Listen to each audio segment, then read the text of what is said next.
Bismillahirrahmanirrahim. Assalamualaikum warahmatullahi wabarakatuh.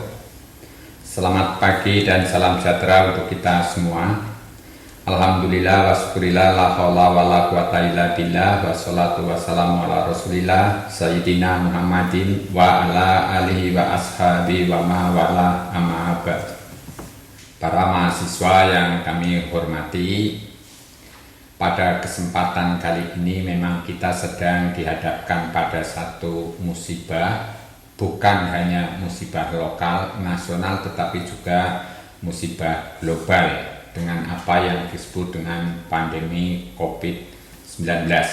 Dengan pandemi COVID ini memang berdampak sangat luas, termasuk di dalam penyelenggaraan maupun pelaksanaan pendidikan tinggi, khususnya nanti di dalam kegiatan-kegiatan yang memang harus diikuti oleh para mahasiswa. Dalam hal ini kami ingin menyampaikan bahwa salah satu program yang menjadi tanggung jawab LPPM UNES adalah penyelenggaraan kuliah kerja nyata. KKN sebagai salah satu mata kuliah yang bersifat intrakurikuler memiliki sifat wajib, artinya setiap mahasiswa harus mengikuti kuliah kerja nyata. Namun di dalam era COVID ini kita sedikit mengalami kesulitan karena adanya protokol kesehatan yang harus dilakukan. Oleh karena itu program-program KKN yang selama ini dilaksanakan tentu tidak bisa direalisasikan secara nyata. Untuk itu, UNES telah merespon, termasuk LPPM, telah merespon apa yang harus dilakukan agar tetap memenuhi standar atau protokol kesehatan yang ditetapkan oleh pemerintah. Nah, salah satu respon yang dikembangkan oleh LPPM adalah menyelenggarakan kegiatan kuliah kerja nyata yang memang sesuai dengan standar protokol kesehatan yang ditetapkan oleh pemerintah. Pada awal bulan Maret, LPPM telah menyelenggarakan kuliah kerja nyata edukasi COVID-19. Sekarang tetap akan dilaksanakan karena jumlah mahasiswa yang begitu besar akan diperluas menjadi KKN BMC, yaitu kuliah kerja nyata bersama melawan COVID. Ini menjadi sangat penting. Tentu kalau kita memperhatikan sebenarnya apa yang harus dilakukan mahasiswa mungkin tidak jauh berbeda dengan KKN reguler. Hanya perbedaannya ada batasan-batasan yang harus dipatuhi. Misalnya para mahasiswa tidak boleh terlalu banyak berkerumun, mahasiswa juga mobilitasnya akan dibatasi.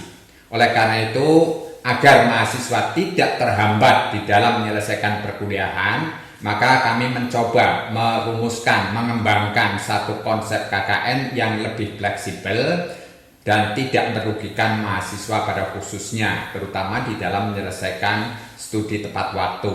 Oleh karena itu, mahasiswa harus ikut mendukung, menyadari apa yang harus dilakukan.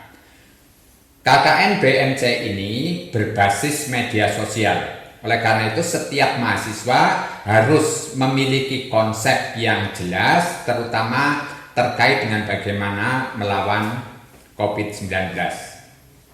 Para mahasiswa nantinya akan didampingi oleh seorang pendamping, termasuk nanti di dalam melakukan pelaporan, penilaian dan sebagainya, itu akan dilakukan oleh seorang pendamping.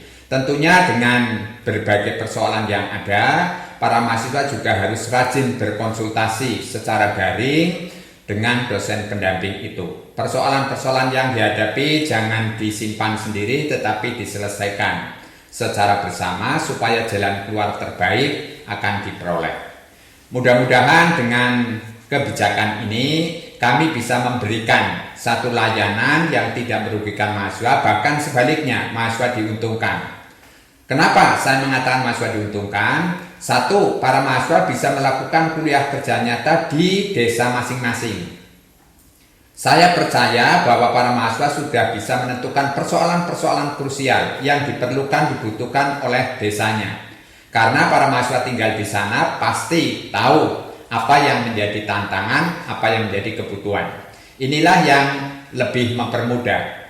Selain keuntungan itu, para mahasiswa juga mendapatkan kemudahan, lebih efektif, lebih efisien karena tidak terlalu banyak memerlukan biaya. Pelaporan-pelaporan yang daring itu bisa dilakukan melalui cara-cara yang lebih murah, misalnya WA dan sebagainya dengan dosen pendamping. Kemudian terlepas dari itu semua, maka program-program yang terkait dengan COVID misalnya saja sudah terlalu banyak, atau mungkin para mahasiswa bisa melakukan sosialisasi dengan berbagai cara, termasuk misalnya menggunakan masker, cuci tangan dan sebagainya bisa disiapkan. Para mahasiswa dengan kreativitasnya bisa juga menambahkan wawasan kepada masyarakat dengan program-program yang mungkin tidak selalu berdampingan. Sebagai contoh misalnya, di sana banyak masyarakat yang tanya, apa sih yang disebut dengan kartu prakerja? Kalau ada masyarakat bertanya hal macam itu, ya mahasiswa harus bisa membantu menjelaskan. Masyarakat bertanya apa sih yang disebut dengan BUMDes, maka para mahasiswa juga harus bisa memberikan penjelasan, membantu memberikan pencerahan.